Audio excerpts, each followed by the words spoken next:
வணக்கம். இலங்கை செய்திகளுடன் நான் நிரோஷன். விரிவான செய்திகளுக்கு முன் தலைப்புச் செய்திகள். மஹிந்தானந்த அழுத்கமகே மற்றும் சதூச நிறுவனத்தின் முன்னாள் தலைவர் நளின் பெர்னாண்டோ ஆகியோர் மீது தொடரப்பட்ட வழக்கில் இன்று பிணை.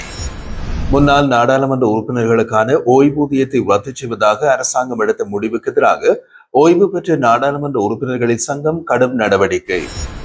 அரசாங்கத்தில் உள்ள பல ரகசிய சதித்திட்டங்கள் நடைமுறையில் உள்ளதாக முன்னாள் நாடாளுமன்ற உறுப்பினர் சஞ்சீவ எதிரிமான தெரிவிப்பு. தொடர்ச்சியாக இடம்பெறும் துப்பாக்கி பிரயோகங்களுக்கு பாதாள குழுக்களுக்கு இடையிலான மோதல்களே காரணமாக உள்ளது என பொதுமக்கள் பாதுகாப்பு அமைச்சர் ஆனந்த விஜயபால சுட்டிக்காட்டு. இனி விரிவான செய்திகள். முன்னாள் வெளிநாட்டுத்துறை அமைச்சர் மஹிந்தானந்த அழுத்கமகே, முன்னாள் வர்த்தக அமைச்சர் மற்றும் சதோச நிறுவனத்தின் முன்னாள் தலைவர் நளின் பெர்னாண்டோ ஆகியோர் மீது தொடரப்பட்ட வழக்கில் இன்று பிணை வழங்கும்படி நீதிமன்றம் உத்தரவிட்டுள்ளது.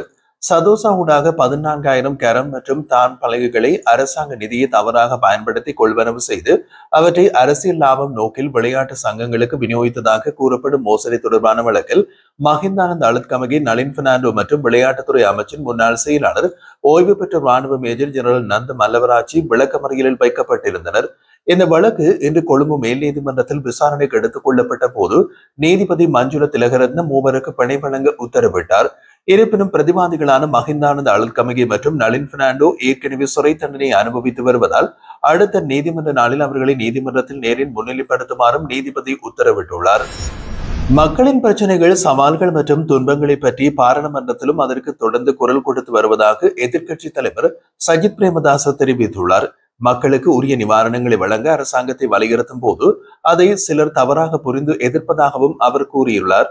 323 சிவப்பு முத்திரை கொண்ட கொள்கலன்கள், மின்சார கட்டண உயர்வு, எரிபொருள் விலை சூத்திர மீறல், வேலைவாய்ப்பு, ஓய்வூதிய வட்டி குறைவு உள்ளிட்ட முக்கிய விடயங்களில் ஐக்கிய மக்கள் சக்தி அரசின் தவறுகளை சுட்டிக்காட்டி வருவதாகவும் சில தவறுகளை அரசாங்கம் திருத்தியதாகவும் அவர் குறிப்பிட்டுள்ளார்.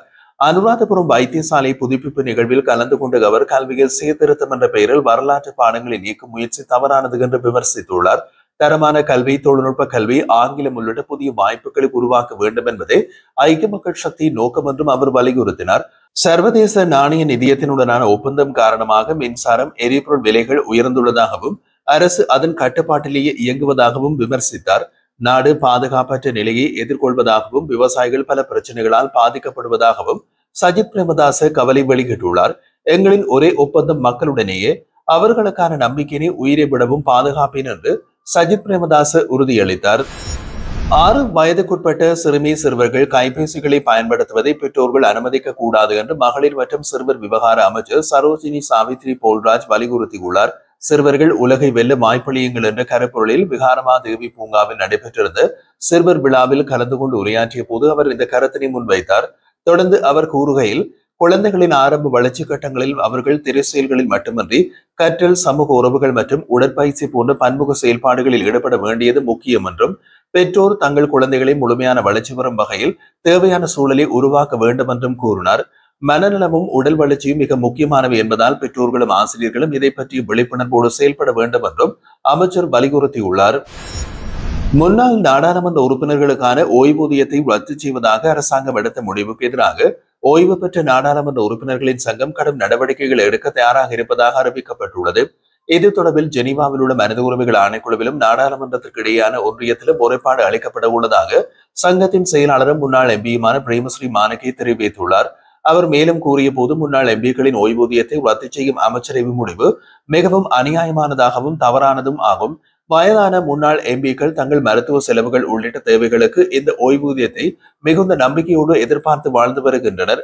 இப்பொழுது அது நீக்கப்பட்டால் அவர்கள் வாழ்வாதாரம் பெரிதும் பாதிக்கப்படும். ஒரு குடும்பத்தின் அடிப்படை தேவைகளுக்கு இந்த ஓய்வூதியத்தில் நிம்மதியாக செயல்பட முடியாத சூழ்நிலையில் அதை முழுமையாக நிறுத்துவதால் ஏற்படும் கடும் தாக்கங்களை அரசு ஆழமாக கருத்தில் கொண்டு தனது தீர்மானத்தை மீளாய்வு செய்ய வேண்டும் என்று அவர் வலியுறுத்தியுள்ளார். இந்த நிலைமை சமூகத்தை விவாதத்தையும் எதிர்ப்பையும் ஏற்படுத்தி வரும் நிலையில் அரசாங்கம் தனது முடிவை திரும்ப பெறுமா என்பது இப்போது அவதானிக்கத்தக்கதாக உள்ளது.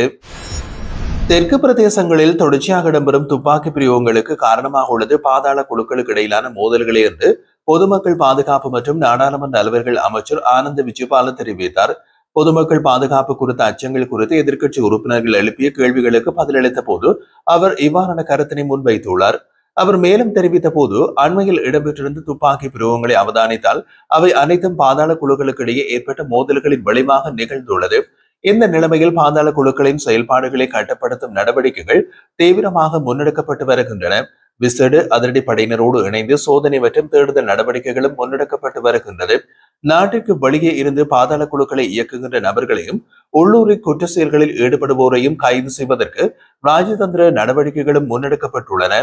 தேவையான நாடுகளுக்கு விசேட குழுக்களை அனுப்புவதற்கும் இதன்போது தீர்மானிக்கப்பட்டுள்ளது. பொதுமக்களின் பாதுகாப்பு எங்களுக்கு தலை சிறந்த முக்கியத்துவமுடையதாகும். எனவே குற்றவாளிகள் மீது கடுமையான நடவடிக்கைகள் எடுக்கப்பட்டு வருகிறது. குற்றப்புலனாய்வு பிரிவு உள்ளிட்ட அனைத்து சம்பந்தப்பட்ட பிரிவுகளும் ஒருங்கிணைந்த முறையில் செயல்படுகின்றன. போதைப்பொருள் வியாபாரம், பாதாள குழுக்களின் ஒழுங்கீன செயற்பாடுகள் ஆகிய அனைத்திற்கும் முற்றுப்புள்ளி வைக்கவே எங்கள் அரசாங்கம் உறுதியுடன் நடவடிக்கை எடுத்து வருகிறது என்றும் வலியுறுத்தியுள்ளார். அரசாங்கத்திற்குள்ளே மக்கள் அறிவதற்கு வாய்ப்பே இல்லாத பல ரகசிய சதித்திட்டங்கள் நடைமுறையில் உள்ளதாக மொட்டு கட்சியின் முன்னாள் நாடாளுமன்ற உறுப்பினர் சஞ்சீவ எதிரிமான தெரிவித்தார். இந்த வகை திட்டங்கள் தற்போதைக்கு வெளிப்படையாக தெரியவில்லை என்றாலும் அவை எதிர்காலத்தில் வெளிச்சத்திற்கு வரும் என்றும் அவர் எச்சரிக்கை விடுத்துள்ளார். இது தொடர்பாக அவர் நேற்றைய தினம் கொழும்பில் நடைபெற்றிருந்த நிகழ்வு ஒன்றில் கருத்து தெரிவிக்கையில், மக்கள் விடுதலை முன்னணியின் தேசிய மக்கள் சக்தியை ஒதுக்கிவிட்டு புதிய பெரும்பான்மையோடு அரசியல் இயக்கத்தை உருவாக்கும் நோக்குடன் சிலர் செயற்பட்டு வருகின்றனர். நாட்டில் இடம்பெறும் சில நிகழ்வுகள் அரசாங்கத்தின் உள்ளேயே பல சிக்கல்கள் நிலவி வருவதை காட்டுகின்றது.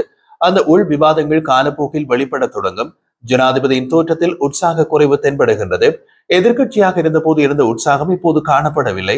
இவ்வாறு தொடர்ந்தால் சிறிது காலத்தில் அரசாங்கம் நிலைத்திருக்க முடியாத சூழ்நிலைக்கு தள்ளப்படும் என்றும் அவர் தெரிவித்தார்.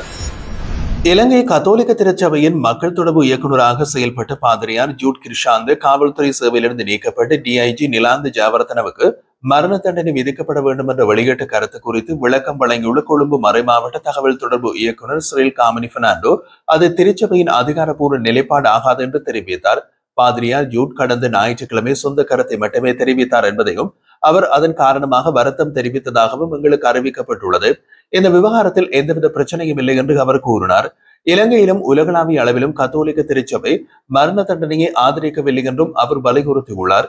மேலும் அவர் கூறுகையில் 2019 ஆண்டு ஈஸ்டர் ஞாயிறு குண்டுவெடிப்பு தொடர்பான விசாரணைகளின் பின்னணியில் உச்ச நீதிமன்ற உத்தரவு மற்றும் ஜனாதிபதி ஆணையத்தின் பரிந்துரைகளுக்கு அமைவாக டிஐஜி நிலாந்து ஜாவர்தன காவல்துறையிலிருந்து நீக்கப்பட்டுள்ளார். அந்த பரிந்துரைகள் அனைத்தும் நிறைவேற்றப்படும் என்று எங்களது எதிர்பார்ப்பு உள்ளது. மேலும் இந்த தாக்குதல்களை பற்றிய விசாரணைகள் மூலம் மேலதிக தகவல்கள் வெளிவரும் என்பதிலும் நாங்கள் நம்பிக்கை வைத்துள்ளோம். இதற்கு பிறகு கொழும்பு பேராயர் சிஐடி முன்னாள் தலைவர் ஷானி அபேசகர மற்றும் பொதுமக்கள் பாதுகாப்பு அமைச்சின் செயலாளர் ரவி சினவரத்ன ஆகியோர் மீள நியமனம் தொடர்பாக தனிப்பட்ட விருப்பம் ஏதும் இல்லை என்றும் பெர்னாண்டோ கூறினார். 2020 ஆண்டு இடமாற்றம் செய்யப்பட்ட அதிகாரிகள் மீண்டும் தங்கள் பணிகளில் அமைய வேண்டும் என்பதே கர்தினாலின் விருப்பம். அவர் எந்த ஒரு நபரின் பெயரையும் குறிப்பாக எடுத்து கூறவில்லை என்றும் அவர் மேலும் தெளிவுபடுத்தினார். ஆஸ்திரேலிய தொழிலதிபர் ஒருவருக்கு சொந்தமான 20 மில்லியன் ரூபாய் பெருமானம் கொண்டு நிறுவன பங்குகளை போலி அதிகார பத்திரம் மூலம் பயன்படுத்தியதாக குற்றம் சாட்டப்பட்ட முன்னாள் அமைச்சர் உதய கமன்பிலவுக்கு எதிரான வழக்கை மீண்டும் விசாரணைக்கு எடுத்துக்கொள்ள கொழும்பு உயர்நீதிமன்றம் நாளை தீர்மானித்துள்ளது. இந்த வழக்கு இன்றைய தினம் கொழும்பு உயர்நீதிமன்ற நீதிபதியின் முன் எழுப்பப்பட்ட போது நீதிபதி இதனை எதிர்வரும் நவம்பர் 21 விசாரணைக்கு மீண்டும் அழைப்பதற்கு உத்தரவிட்டார். இந்த வழக்கு கடந்த நல்லாட்சி அரசின் காலப்பகுதியில் ஆஸ்திரேலிய தொழிலதிபர் பிரையன் லாடிக்கின் பெயரில் உள்ள 20 மில்லியன் ரூபாய் பெறுமதியான பங்குகளை போலியான ஆவணங்கள் மூலம் உரிமை பெற்றதாக கூறி உதய கமன்பிலவுக்கு எதிராக சட்டமா அதிபர் மூலம் வழக்கு தொடரப்பட்டமை குறிப்பிடத்தக்கது.